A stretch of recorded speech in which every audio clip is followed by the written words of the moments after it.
Fire involving at least 3/4 of the building.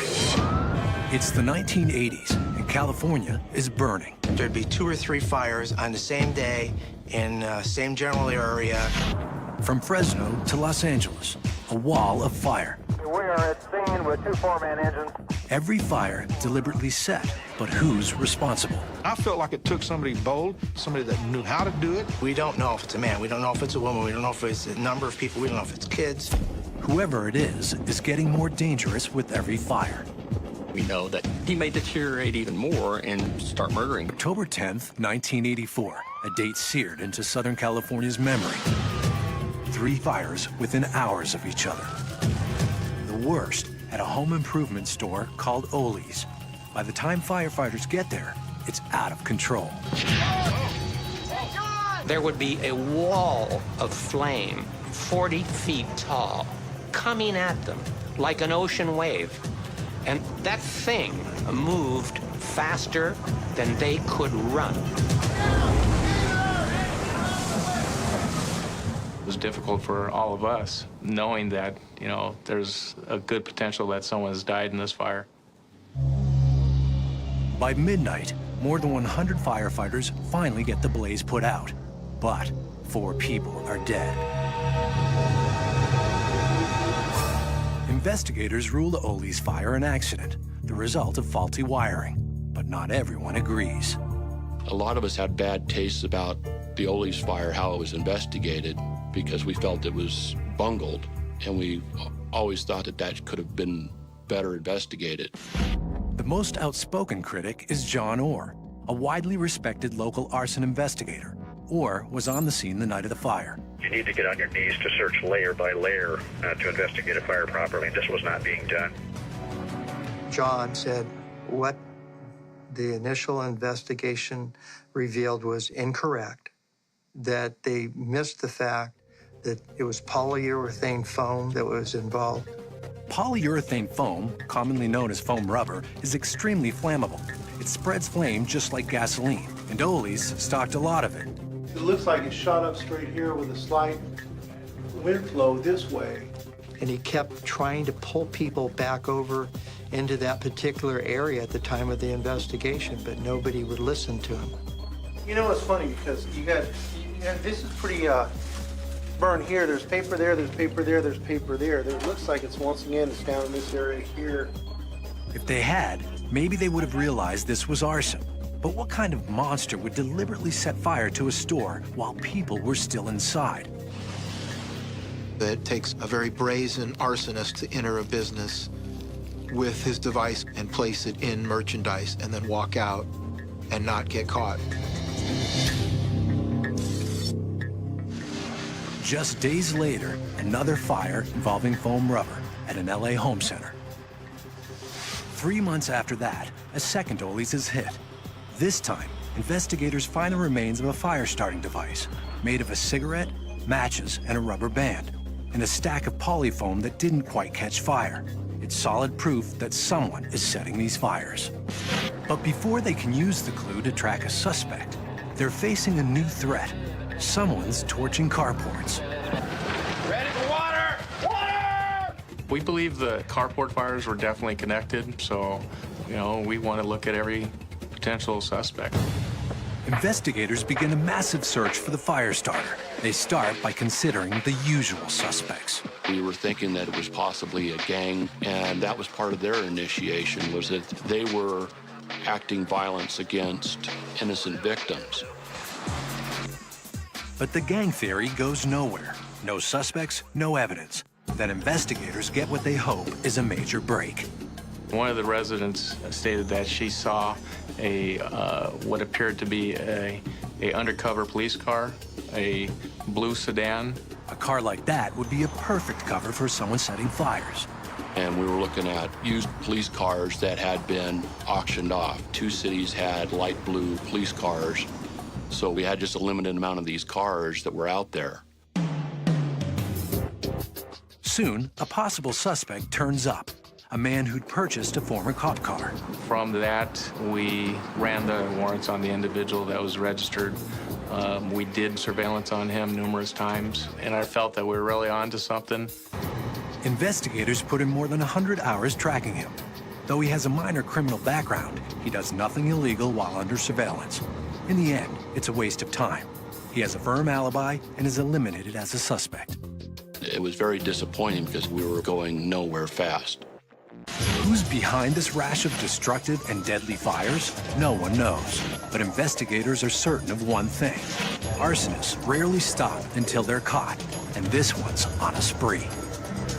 He's setting fire after fire and getting away with it. Why? Without computers, investigators can't easily share evidence. No one realizes there's a serial arsonist at work. If you have a series of fires in one town, the investigators in that town are actively investigating that fire and trying to identify suspect. If you go 2 jurisdictions away, those investigators are doing the same thing. But very often, those people don't exchange the information. You have this jurisdictional boundary issue where this person's responsible for the city of Los Angeles, but he doesn't investigate fires outside of that. And then you go to the city of Burbank, you go to the city of Glendale, you go to all these other cities who have their own world. The fires continue for years without anybody putting the pieces together. On June 27, 1990, he sets a brush fire in a Glendale Canyon area known as College Hills. The fire rages for 24 hours. It leaps a freeway, consuming everything in its path. This roof is ready to bust steam on 67 homes burn. It's the worst catastrophe in Glendale history, and nobody knows who did it. A few months later, the arsonist strikes again, setting more than 30 fires in retail stores across LA County. The favorite accelerant? Foam rubber, but he'll settle for others. Potato chips, dried flowers, anything that will burn fast. While investigators search for suspects, the firestorm continues. The peak of the rampage is March 27, 1991. The fire starter boldly sets 5 devastating fires in 2.5 hours. Property losses top $30 million, but local authorities still don't have a clue who the arsonist is. The ATF steps in to coordinate the investigation they hope will ultimately bring the firebug down. We don't know if it's a man. We don't know if it's a woman. We don't know if it's a number of people. What we do know is whoever is doing it is sophisticated. But not sophisticated enough. At one of the fires, the arsonist's luck fails again. Investigators find another still smoldering incendiary device. It's like the device found at the second Ole's fire back in 1984. But they don't know that yet. It's evidence that will help break the case wide open. It was constructed of a cigarette with paper matches attached to it by means of a rubber band. It was then placed in a piece of folded yellow steno paper and placed in a bin containing styrofoam products. We were convinced that the perpetrator was experienced in fire progression because the cigarette alone would not create enough heat to ignite the materials. The cigarette and matches would not. Adding the paper to it would progress from the cigarette to the matches to the paper, create enough of fire and enough heat to ignite the material it was placed in, and yet be compact enough that it was easy to walk into a business in the middle of the day and not be noticed with the material. It's an MO that surprises even veteran investigators. That's very unusual. Whoever's doing it is coming in while the business is open. There's customers in there, so they're taking a big risk. This arsonist minimizes that risk by choosing targets close to freeways for a quick getaway. They probably cased the place. We were sure that for most of these fires, they'd been in the place before, and they knew exactly where they wanted to go because the key was not only the device, but it was the material that the device was placed in. Investigators are starting to see a clear pattern in the fires, but they're still coming up empty trying to find a suspect. They quickly form an area-wide task force. At this point in the investigation, we really not even close to having a concrete or even a strong suspect. Desperate to identify the arsonist, task force members start comparing notes with investigators from cities across California. The burn started here. When they threw it, this broke off. It's remarkably similar what this guy's done. Where did you find the incendiary device?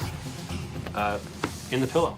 Immediately after the meeting ended, a state fire marshal from the Bakersfield area says, you know, These fires are remarkably similar to fires that we were investigating in the San Joaquin Valley in the coastal area of California in the late 80s. And you really need to talk to Marvin Casey. Veteran arson investigator Marvin Casey is hunting his own elusive arsonist, someone who set a rash of store fires near Fresno, about 200 miles north of Los Angeles. Could the arsonist Marvin Casey is trying to find be the same one who is torching Los Angeles? A series of fires is ravaging the central area of California near Fresno. The fires are remarkably similar to the string of fires in Los Angeles, 200 miles south. When a fire breaks out at a Craft Mart store in nearby Bakersfield, investigator Marvin Casey is on the scene. I was met at the front door by an engine company captain that led me back to a dry floral arrangement. There, he finds a fire-starting device stuck inside the tinder-dry flowers. It was 3 matches and a piece of yellow lined paper attached to a cigarette butt with rubber bands. The device was right in the middle of the paper. It's just like the signature device discovered in the LA fires. Someone had to light it outside the store, slip it in this yellow paper, and then walk in real fast and know the target that they're going to hit. Casey compares the yellow-lined paper with paper from the store, and the mystery deepens. Because yellow-lined paper differs, in the lines and the coloring of the yellow, and it all differs. So I wanted to compare it just to say, well, did this device come from the interior of the store? Is it someone in here that built it? And none of it compared to the type that they actually used in the store or the type that they sold, the brand that they sold. Even before Casey finishes the investigation at Craft Mart, there's another fire, this one at a nearby fabric store. The fire department was still on scene at that one, and they needed me to respond there. Casey is the only investigator available. Ironically, everyone else is in Fresno at an arson conference. I got over there, and said, we've got a fire that was back in the foam rubber bin. Foam rubber, again, the same MO as the arsonist in Los Angeles. Marvin Casey has no way of knowing about the foam rubber connection in the LA fires, or that the same fire-starting device was used. It's years before information is computerized, but Casey knows one thing: the fires in his area are no accident. Since I had just came from another one that was set by a device, I put 2 and 2 together. Well, this may be a fire bug that's coming through. Even though he's found a vital clue, the remains of a fire-starting device hidden inside dried flowers, he has no other leads, and he suspects the arsonist responsible is long gone. When people see the fire, they focus right on the fire, and they don't look around and say, who set that? They look at, whoa, something's burning, so anybody could come in, just light it, and take off running. But at one of Casey's arson scenes, the fabric store, a woman tells him of a customer she noticed shortly before the fire started. Earlier, I noticed him down that lane. Caught my attention. He had his bushy brown mustache, the blue eyes, brown hair. She saw a guy come in dressed in Western clothes, boots and Levi's and a Western shirt. He had come into the store 10 minutes before the fire and then turned to the right and went down toward the foam rubber bin. She likes cowboys, so she kept waiting for the cowboy to come back around there. He never did come around. She got busy. She didn't know what happened to him. So therefore, I didn't have a name. I didn't have a person to associate to it. I'd run into a brick wall. Then Casey gets another tip before he even leaves the store. There's been this guy around here. He's acting really strange. There was a manager came up from one of the other stores that gave me information about a security guard that had come through the store soliciting business. He said he was really acting funny and he was acting strange. And while we were standing there talking about it, the guy happened to come by. There he goes right now.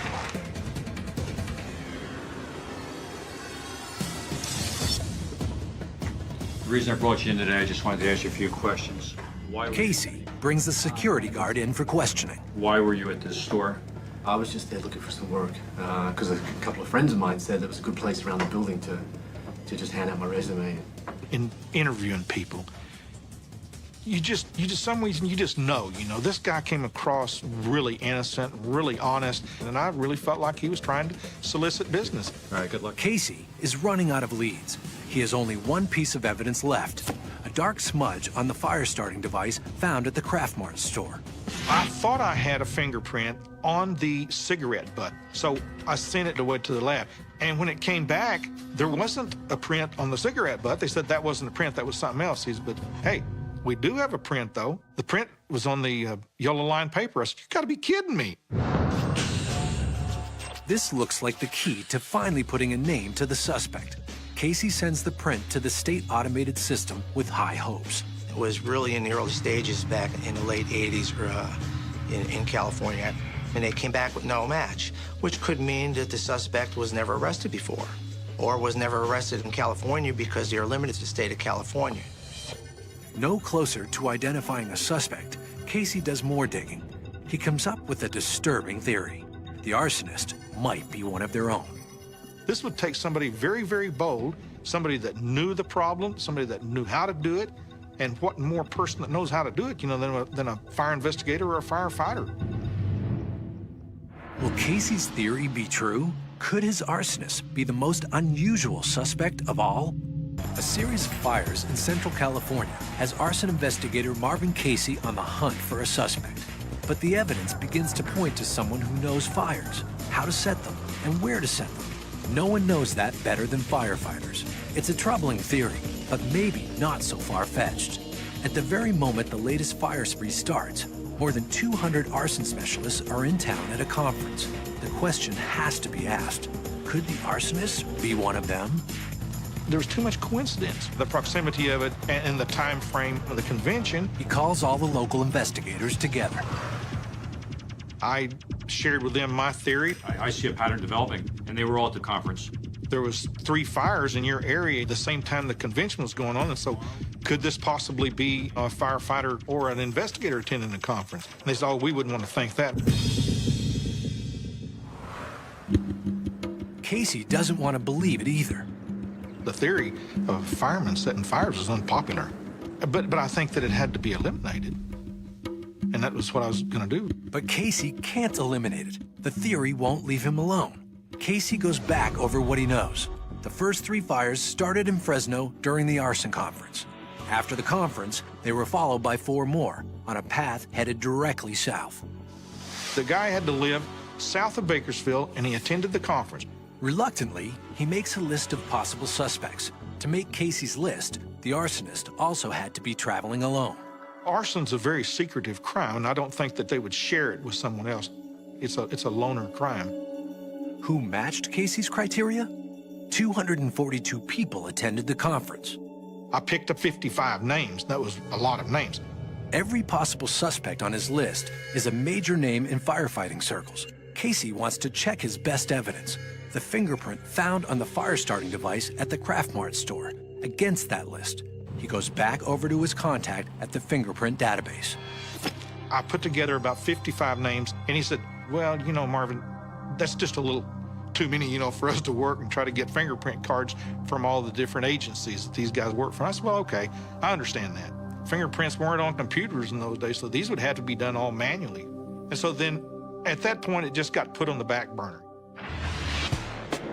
But when a new series of arson fires suddenly erupts on the California coast, Casey's theory takes on a whole new life. Fires break out in Morro Bay, Salinas, Tuscadero, and San Luis Obispo. 7 fires. All start by igniting foam rubber products, the same MO as the Fresno fires. And like the Fresno fires, an arson conference just happens to be in session. A Fresno investigator who attends the conference alerts Casey to the new series of fires on the Central Coast. This is going to knock your socks off, he says. This is just so similar to the ones that you're working on now. And I said, really? Perhaps these new fires will produce the evidence Casey needs to prove that the nameless, faceless arsonist was one of the people on his list of 55, that the arsonist might be one of their own. He got me the copies of the reports. I said, hey, could you get me a copy of the roster of the symposium? I took it and I cross-referenced it with my 55 names. And now I've got this narrowed down to 10. Once again, Casey calls the fingerprint examiner. With fewer names on his list, he is sure he can get fingerprint runs on each of them. He took the 10 names, got the fingerprint cards from the other agencies, and then compared them. It come back with negative results, no match. So at this time, I had no more suspects, I had no more names, I had no other place to go. It was over as far as I was concerned. The firebug's trail goes completely cold. Casey has evidence and a theory, but no way to prove it.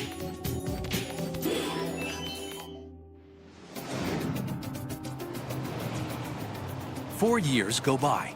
It's 1991, and Casey gets a call from the ATF task force investigating the Los Angeles fires 200 miles away. They were having problems, you know, in foam rubber bins and stuff like that. They shared with me what they had, and I was sharing with them what I had. When they compared notes, they realized the device Casey found at the Craft Mart store is exactly like the ones the arsonist is using in Los Angeles. We're convinced that the same person or persons were responsible for all of the fires. And Casey still has something the ATF task force doesn't have, a potential case cracker. I said, you know, I got a print on one of mine. And said, wow, we didn't know you had that evidence. The fingerprint had come up blank twice. Now it gets a third run. And the theory was maybe we get lucky and the person has been arrested since we ran it the last time. Brought it back to Los Angeles and submitted it to the LA County Sheriff's Laboratory in downtown Los Angeles. They had a positive match on the print, and we were just stunned. We couldn't believe it. This is a huge bombshell. Finally, investigators have identified the fingerprint of the suspect, and nobody wants to believe who it is. For more than a decade, a serial arsonist in California has escaped all efforts to catch him. Then, in 1991, the chase takes a shocking turn. A fingerprint recovered years before by investigator Marvin Casey is finally matched. It belongs to one of the last people anyone would suspect. The Sheriff's Department supplements the statewide system by putting in fingerprint cards of all sworn law enforcement personnel.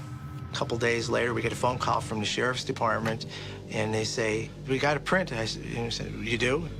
They have the match, but investigators are wholly unprepared to learn what that match reveals. It's someone they know. And he says, oh, John Orr, he says, tell him to stop handling it for your evidence. And I was like, what? And he says, are you absolutely sure? And he says, there's no doubt about it. John Orr is a well-respected Glendale fire captain and arson investigator, known throughout law enforcement. Investigators are stunned. I was just absolutely amazed. I could not believe it. The first reaction is that it's not possible. A 17-year veteran of the Glendale force, John Orr is the most unusual suspect anyone could imagine. John Orr had an outstanding reputation as an investigator because his ability to determine cause and origin. He wrote for national journals as pertaining to serial arsonists, and he put on seminars and training in Glendale. He was my instructor that taught me fire investigation. He got me state certified. This is the same John Orr who believed the Ole's fire was bungled and pointed investigators toward foam rubber as the point of origin. There must be a mistake. We knew it was his print. We had the physical evidence to support that. But we were hoping that somehow he came in contact with that device in a legitimate manner. Was John Orr somehow involved in Casey's investigation? That would legitimately explain the presence of his fingerprint on the evidence. Captain Casey very much assured us that that did not, in fact, happen, and he wouldn't have let him come anywhere in contact with the physical evidence or his fire scene. Now there's only one way Orr's print could be on the evidence. Could he be the serial arsonist? I remember, wow, this was awful, you know? I mean, it's like, the only way I can describe it is just the hair went up on the back of my neck, and I went, wow. The news hit hard for all Orr's colleagues. Devastated. Stunned. Shocked. When investigators look at Orr as a ruthless arsonist rather than a respected and trusted colleague, past events look far more sinister. Mike Matassa remembers a brush fire where Orr had shown up to try and pin down the cause of the blaze. And John arrives and surveys the scene a little bit, and there's a photograph where he's pointing in a typical V pattern of an arson and points down. He says the fire started right here, and finds a device. And just shocked everybody that he was so good. He probably knew exactly where it was at because he had put it there. At the scene of the 1990 College Hills fire, John Orr talked to the press about the psychology of an arsonist. Arsonist is an attention-getting or gets a sexual gratification from watching the fire and gaining an inadvertent attention from being in the crowd and the only one that knows how the fire started. He gathers attention from that. It's a very weak individual generally. Even then, Orr's behavior took some fire officials by surprise. He was out of uniform, wearing civilian clothes and sunglasses. And all these are PR no-nos. When you're doing a press conference, you have your department's name. You never wear sunglasses because you want to have the eye contact with the people so they could see your honesty and what you're talking about. But now Orr's behavior made sense. A woman had reported seeing a suspicious man at the scene, dressed in blue. My thoughts were is that John tried to disguise himself so that the woman would not recognize him. On another occasion, John Orr committed the ultimate sin, telling reporters exactly what kind of fire-starting device was involved.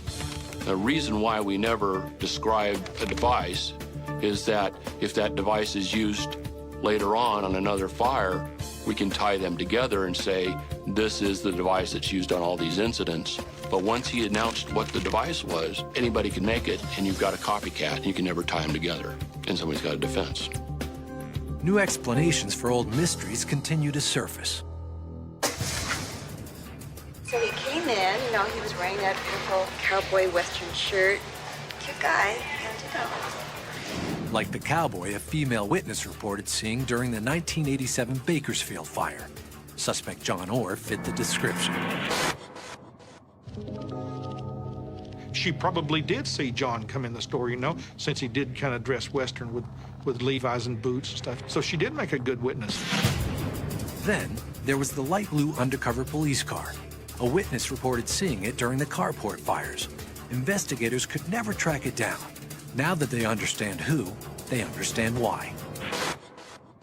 I had a fire up in my city and contacted John Orr at that time, and he came out to the scene to help me out on this investigation.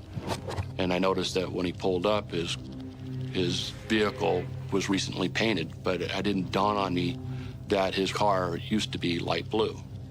John Orr often went to fires even when he didn't have to. I was aware of John showing up at fires. My first experience with that was at the Mort's fire.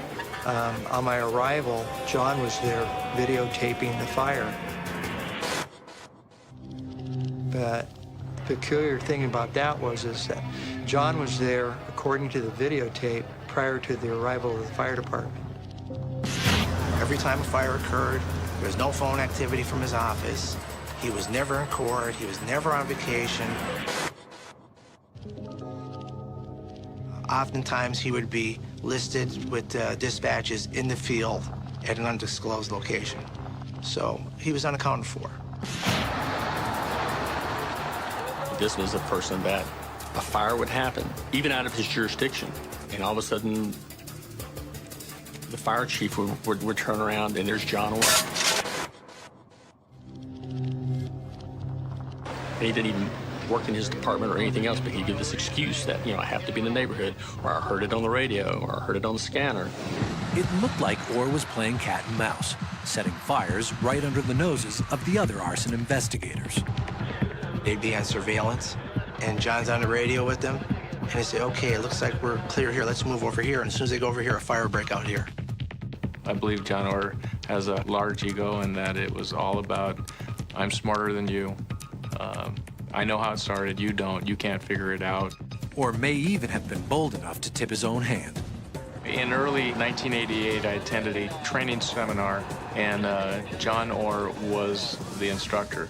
And during a break, John Orr approached me, and we had a conversation about the potential or the possibility that these fires were being started by a firefighter. And he specifically said, I believe it's a firefighter. Doubts that John Orr is the serial arsonist begin to disappear as the stories add up. He was in the list of names, the 10 that I had. Matter of fact, he was number 5 on the list, you know, right in the middle. He fit the scenario. The one remaining question, why did it take 4 years and 3 runs before Orr's fingerprint was identified? Human error. A state print analyst missed the match. We went back to that fingerprint examiner. He has an excellent reputation, has done thousands of prints, and he doesn't know. He says when he looked at it again in '91, there was no question. There were 13 points that he could match between the prints, which is a slam dunk, confirmed that it's one and the same person. And there's no excuse for him having missed it in 1989.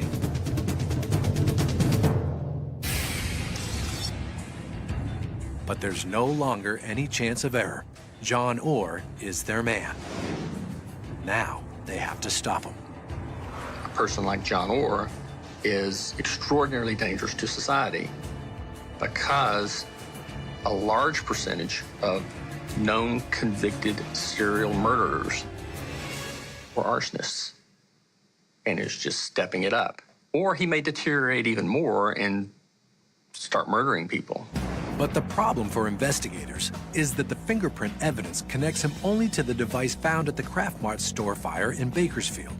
They believe Orr has been setting fires for many years, maybe even decades, and they want to make him pay. We wanted to put this guy away for as long a time as we could. The task force spends thousands of hours trying to build an airtight case. They question dozens of witnesses, many of whom place Orr at the scene of the fires.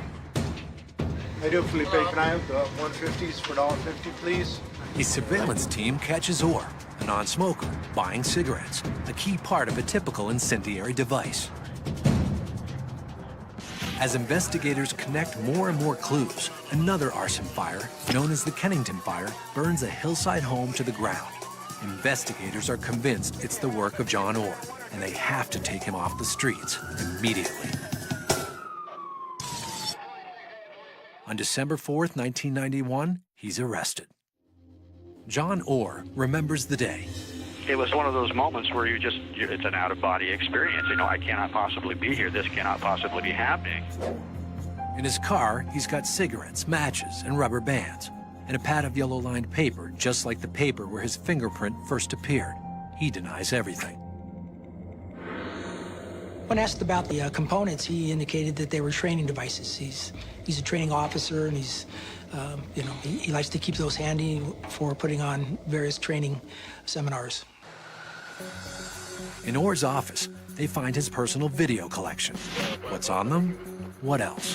Fire after fire. Here comes the engine. Here they are right now.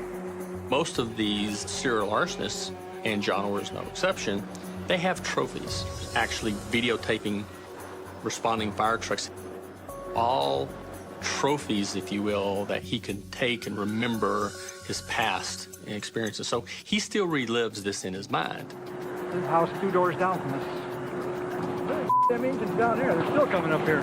When it came to the brush fires, we had eyewitnesses that put John Orr at or near the area of origin shortly before it started, or fires where John Orr had before and after video footage of the location. But the tapes are only the beginning. Soon, another crucial piece of evidence surfaces. If we weren't convinced already, I mean, that certainly convinced us that we had the right guy, and that we had a guy who was a traitor to fire service and a sociopath. At last, an arsonist responsible for destroying millions of dollars of property is off the street. Then, investigators discover the damage he's done is far worse than they ever imagined.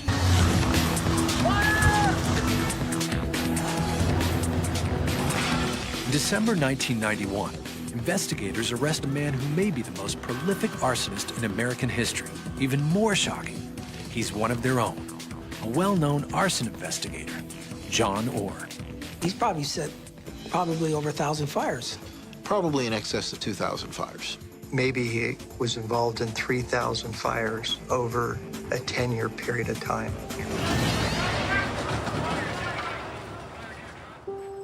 Even after John Orr's arrest, his behavior continues to stun investigators. At one point, I tell him we have a fingerprint, and his response is, well, how many? Not you couldn't have it, not what are you crazy, but how many?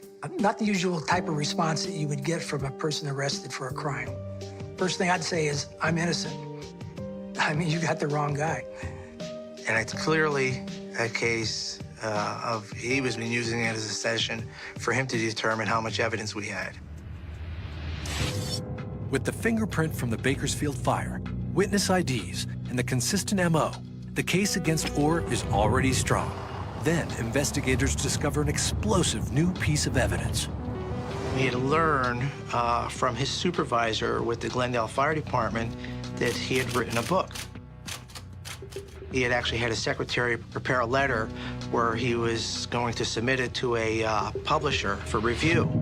And in that letter, He said that the book was based upon a real series of arsons in California that had been occurring over the last 10 years. Orr writes, as in the real case, the arsonist in my novel is a firefighter. To investigators, that's a virtual confession. That's incredibly incriminating information that could be in that manuscript that he's trying to publish. The manuscript reads like a criminal diary. Every single fire that was in that manuscript, we found that it was actually a real fire.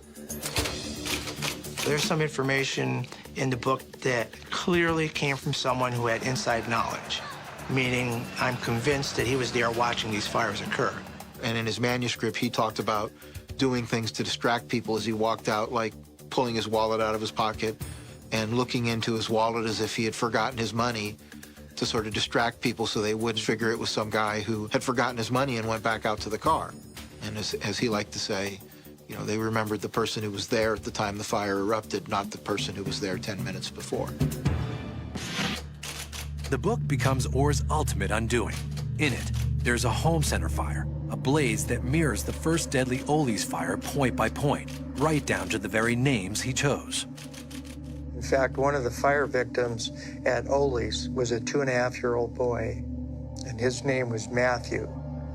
And Matthew's name is listed in that book. Most damning, the arsonist in Orr's novel is a firefighter who is proud of his work and wants it recognized. After the Ole's fire, John told a large number of people that he was upset about the fact that the fire was not called an arson. The arsonist in that manuscript actually has the exact same conclusion and is upset that the fire was not called an arson. And just like in the real circumstance, sets another fire in another hardware store a short time afterwards to try to tell everybody that the first fire was in fact an arson fire. Orr's rather bizarre behavior during the deadly fire now makes sense. He was on the scene taking pictures. When the fire captain went back to his truck about 5 minutes into the fire, he looks and sees John Orr standing there, and John just stood there and took pictures and never offered any assistance. And yet, he didn't take any real shots of the crowd, didn't look for the arsonist in the crowd, didn't even tell the investigator he was in the crowd. And that was one of the things that John used to teach everybody, you know, that the bug is in the crowd, as he was fond of saying. A new investigation is launched into the first Ole's fire, still officially ruled accidental. Looks like the point of origin of here is somewhere around here. Years before, Orr himself had bitterly disputed that finding and said it was the work of an arsonist. South, we saw fire and smoke coming out the back. Right. So we made our interior attack through basically what would be the front door to the structure. LA County District Attorney's Office under Michael Cabral, in reviewing the physical evidence and the reports from the Ole's fire, that the cause on that fire should be revisited. And all the physical evidence matched the MO of John Orr. It matched the pattern of fires that the federal authorities were already investigating exactly, that it was a perfect fit. It fit right in the middle of that pattern. John Orr is now more than just an arsonist. He's a killer, responsible for the deaths of 4 innocent people. In the manuscript, the perpetrator of the crime clears himself of any responsibility by placing the blame on the people that died in the fire, indicating that, well, if the people hadn't been so stupid, they would have been able to get out. People deserve what they get because they're stupid. That's how his firefighter arsonist rationalizes it in his novel. And that's probably as close as we're going to get to understand how psychopaths rationalize their crimes. As we see in John Orr's case, he has no conscience. He has no remorse. He has no empathy at all for what he's doing. When you are a psychopath, you have a tremendous ego.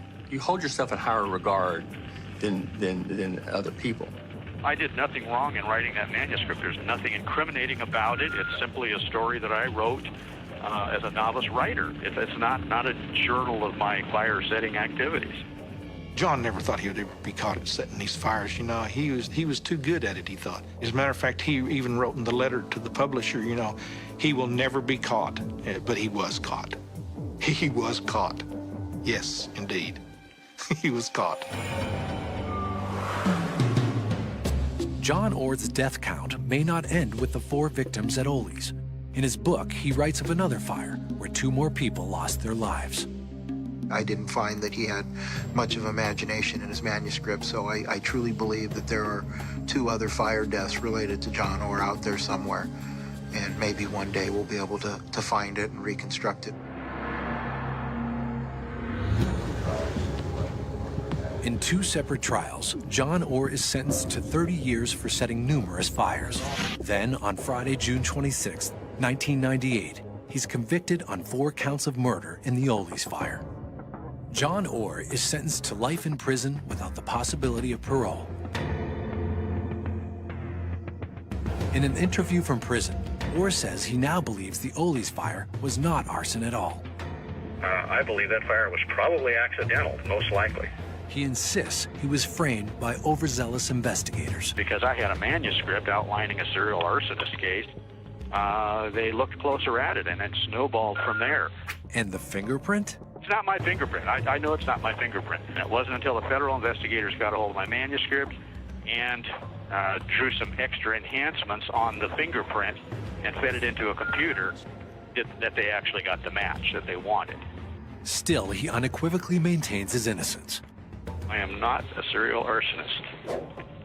I'll repeat it. I am not a serial arsonist or an arsonist of any kind. This recorded call is from an inmate at a California correctional facility.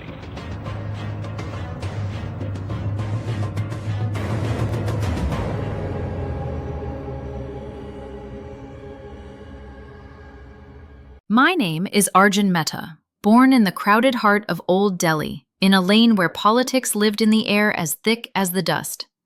My father ran a printing press that inked slogans for every campaign, no matter the party. He used to say, "Truth changes fonts every season." I was 12 when I first understood what that meant. The day he printed flyers condemning corruption for one minister, while secretly designing the next candidate's posters overnight. I learned early that power wasn't about belief, it was about timing. At St. Stephen's College, I was the boy who never shouted in protests, but always ended up holding the microphone by the end. I spoke in calm, measured sentences, the kind that made angry crowds believe I was on their side. My professors called me diplomatic. My friends called me calculating. Both were right. I grew up with a sense of control, the idea that chaos could be managed if you just spoke the right words. My positive traits, discipline, charisma, persistence, were the same roots that fed my darker impulses: pride, deception, entitlement. I believed I could navigate any system without drowning in it. I married early, more for image than intimacy. My wife, Asha, was quiet, gracious, perfect on campaign posters. We built the illusion of a model couple, smiling before cameras, arguing only when the lights were off. She wanted honesty. I wanted momentum. By 35, I'd already climbed from student leader to junior minister. I gave speeches about integrity and governance, words carefully polished by a communications team I barely thanked. Inside, though, I began to crave something beyond applause, something more personal, more dangerous. It arrived in the form of Meera Sen, a journalist with questions that felt like confessions. She had the kind of gaze that made lies sound like half-truths. At first, I dismissed her interviews as routine, until one evening she said softly, "You don't sound convinced by your own promises, Minister." No one had spoken to me like that in years. That night, after the cameras stopped rolling, I lingered. The corridor smelled of rain and jasmine perfume. Power, I realized, could seduce, but it could also be seduced. That was the first fracture, a small one, barely visible. But every collapse begins with a hairline crack. I used to say that Delhi never sleeps. It only calculates in the dark. My car windows would fog in the monsoon, and I'd watch the red taillights on the ring road like a pulse, a citywide heartbeat that quickened near the Secretariat and steadied near the old temples. Power had a rhythm. I knew how to keep time. Until Mira's question knocked the metronome off the table. Her first message arrived 2 days after the interview. The numbers in your rural housing scheme don't add up. If I'm wrong, tell me why. It wasn't a threat. It was worse. It was an invitation to be honest. I could have asked my staff to respond. I could have ignored it. Instead, I typed, "Come by," off the record. The words sent, I felt that small hairline crack hum with the satisfaction of a decision taken in secrecy. She came to my office after hours, the corridor cleaned of aides and stenographers, the floor smelling faintly of fennel and exhausted gossip. Mira wore a plain sari and a press badge that caught the CFL light like a signal. She didn't sit until I gestured to the chair. She didn't smile. She placed a folder on the desk and slid out spreadsheet printouts with the quiet precision of a surgeon laying out steel instruments. You redirected funds to an education foundation that doesn't have staff, she said, voice even. Its address is a lawyer's desk. That's a pass-through. The money ends up in your party's election cell. I felt an old reflex rise, indignation, then contempt. But I met her gaze and saw no arrogance, only certainty. It disarmed me. You think I'm stealing, I said. I think you're hedging, she answered. You want to be re-elected, and you've decided the ends justify the means. I want you to say you out loud. I said nothing, but the silence was a confession. I learned something then. Morality leaks first in the pauses. We moved from numbers to philosophy. I talked about policy bottlenecks, coalition pressures, the arithmetic of staying in power long enough to do any good at all. She listened like a confessor. When she finally stood to leave, she said, "You're the most truthful liar I've met." Then she added, softer, "You're lonely." Lonely people love anyone who names the room they're standing in. The messages multiplied. She sent me drafts of stories she wasn't publishing, notes she thought I should see. I told myself she wanted access. I told myself I was playing a long game. But when I caught my reflection in the window one evening, tie loosened, hair damp, eyes hungry, I realized I wanted something she didn't offer on paper. We started meeting at a small cafe in Shapurjat, where the lamps were hung low and the espresso machine rattled like an old bus. She always arrived first, a habit of journalists and survivors. We talked about books, about how power ruins appetite, about the difference between fame and scrutiny. She had a scar near her collarbone, thin as a pencil line. "Scooter accident," she said when she noticed me noticing. It looked like a sentence someone had tried to erase. The first time I touched her hand, she didn't pull away. The second time, she did, gently, because she understood something I was trying to avoid. The body keeps better records than the government. The third time, she let my hand stay. And in that small permission, I felt a door swing inward on squeaky hinges. Desire works like a subcommittee. It meets off the calendar, chooses its own quorum, writes conclusions before hearing evidence. I chaired those meetings with the efficiency of a man who has chaired too many.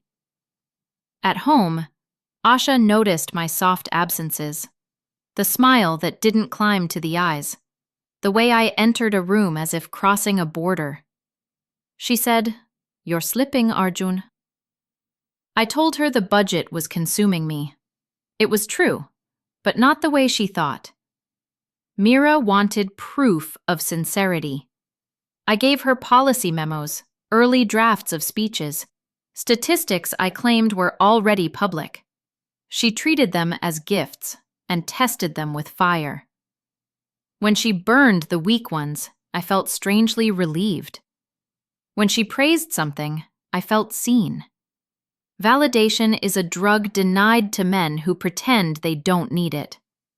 The line we shouldn't cross became a rope we leaned on.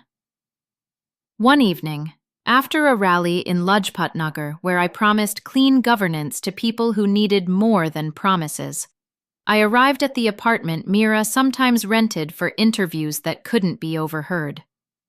The door clicked, the dim light slipped across the floor, and the smell, rain, ink, something human, made the crack inside me widen with a soft, eager ache.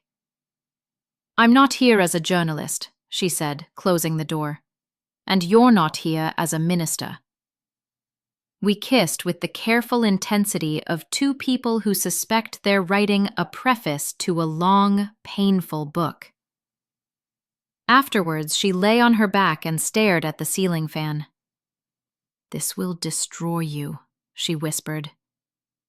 "It will destroy us," I corrected, stupid with certainty. For a while, the affair was a private architecture built with public lies. We arranged threads of truth around pillars of omission. She needed stories, I needed warmth. We both needed the feeling that something in our lives was more authentic than the press conferences where words were staged like props. The paradox, our authenticity grew inside deception. My work accelerated the decline. Deals require dinners, and dinners require proofs of loyalty. A contractor promised to fund community kitchens in flood-affected chawls if we expedited a highway concession. I disliked the swap. I approved it anyway. I told myself that the kitchens would feed children now, and the audit could come later. And who cared if the highway cut through a wetland if I could stand in Parliament and say, "No child went hungry on my watch"? But the old men in the party corridor looked at me with the slow smile of people who know a new recruit has finally agreed to speak their dialect. The party treasurer took me aside and said, "We will need 10 crore rupees for digital outreach.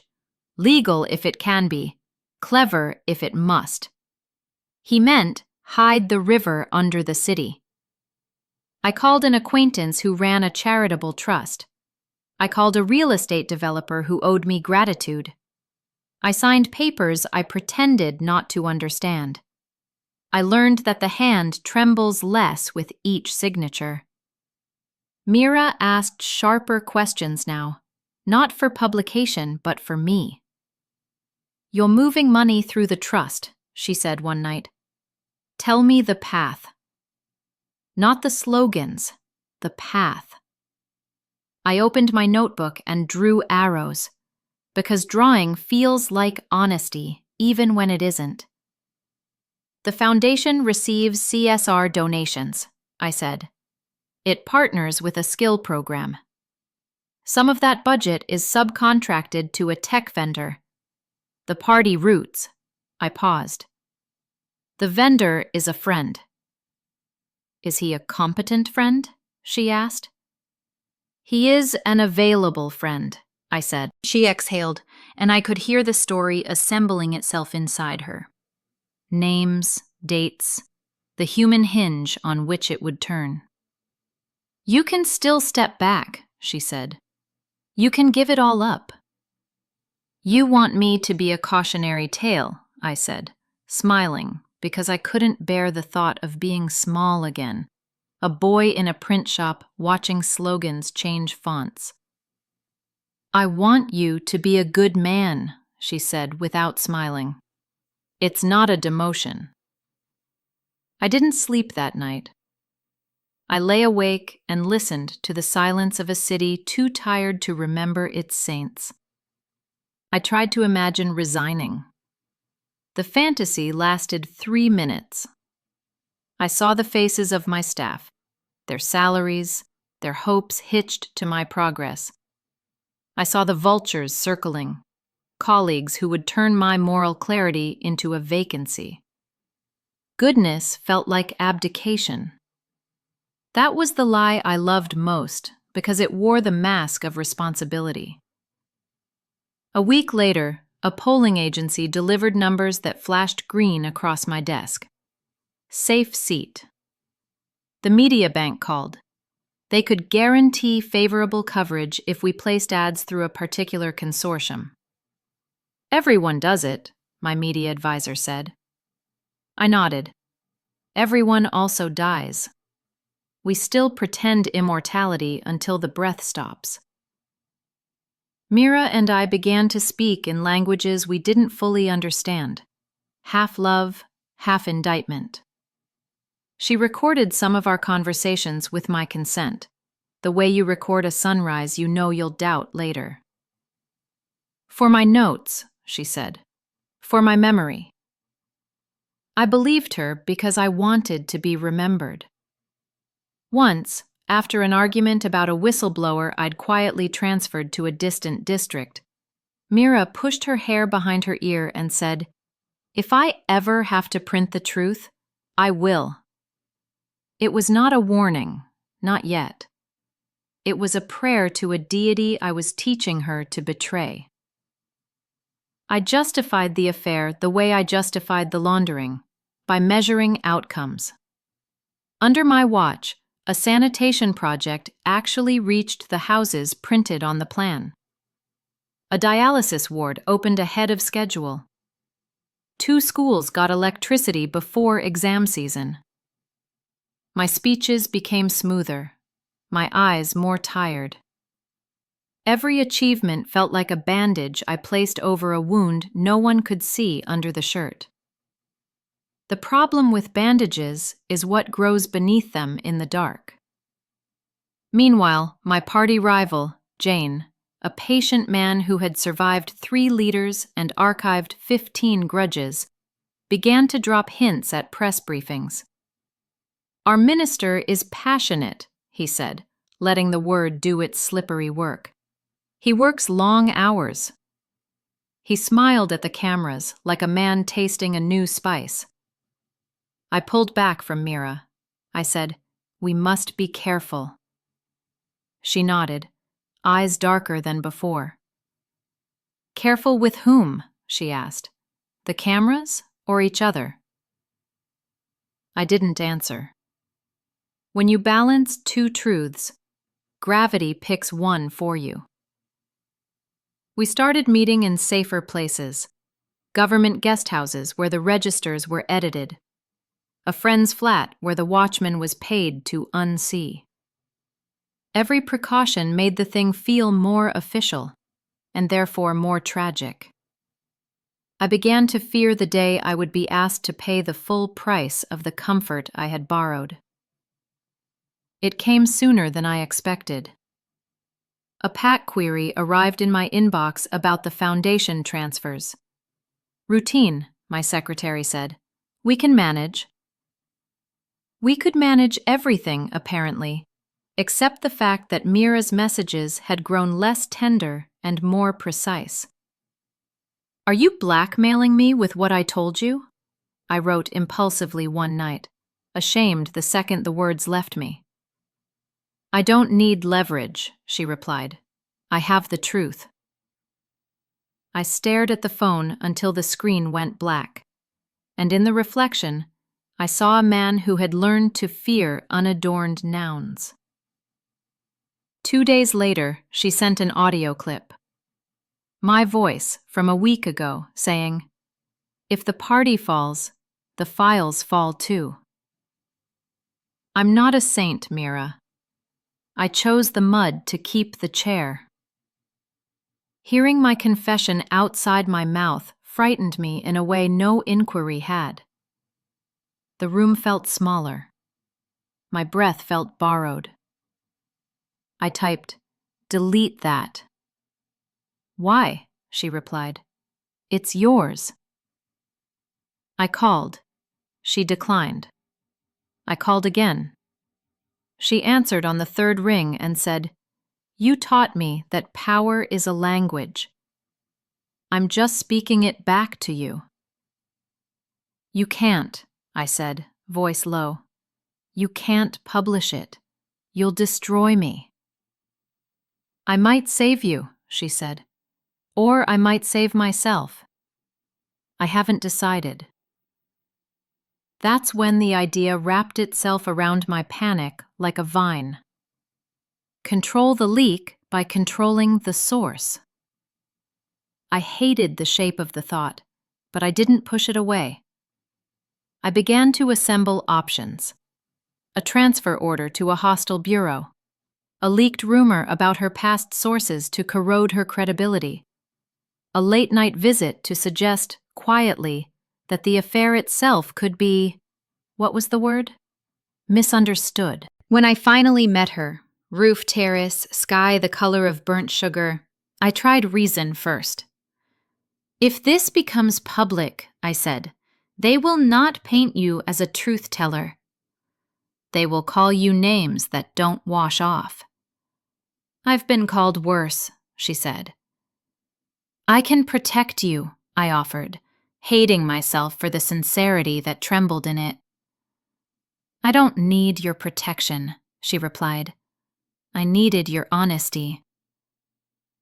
"You sold me the idea that one good man inside a dirty system can tilt the floor. But the tilt only pointed toward you." Anger saved me from pleading. "Don't be naive," I snapped. "If my career dies, the program